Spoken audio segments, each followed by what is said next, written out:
এই মুহূর্তে বলিউডের সবচেয়ে আলোচিত নাম রণবীর কাপুর, কারণ একসঙ্গে দুইটি বিশাল প্রজেক্টে কাজ করছেন তিনি। একদিকে অ্যাকশন থ্রিলার ধুম 4, অন্যদিকে পৌরাণিক মহাকাব্য রামায়ণ।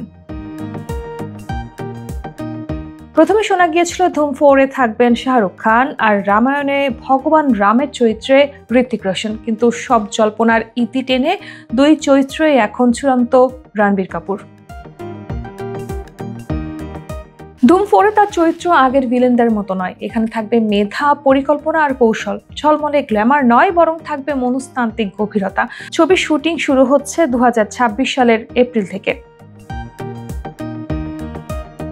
অন্যদিকে রামায়ণের টিজার দেখে ইতিমধ্যে দর্শক রণবীরের লুক নিয়ে বেশ আগ্রহী। যদিও কিছু সমালোচক বলেছেন রামের চরিত্রে তার মধ্যে ঐশ্বরীয় দীপ্তি এখনো ঠিকমতো ধরা পড়েনি। আসলে এই দুটি চরিত্র এমনই যেখানে শুধু ভালো অভিনয় করলেই চলবে না, ইতিহাস তৈরি করতে হবে। শাহরুখ খান যেমন চাক দিয়ে করেছেন, কিংবা ঋত্বিক যেমন করেছিলেন যোধা আকবরে।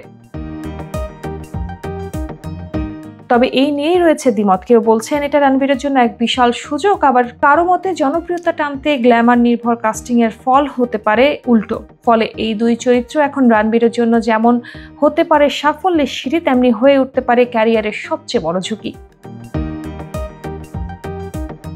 একটাই কথা, এখন পুরো বলিউড তাকিয়ে আছে রণবীরের দিকে। তিনিই হতে পারে নতুন যুগের নায়ক, আবার এই বাজি ভেস্তেও যেতে পারে ইতিহাসের পাতায়।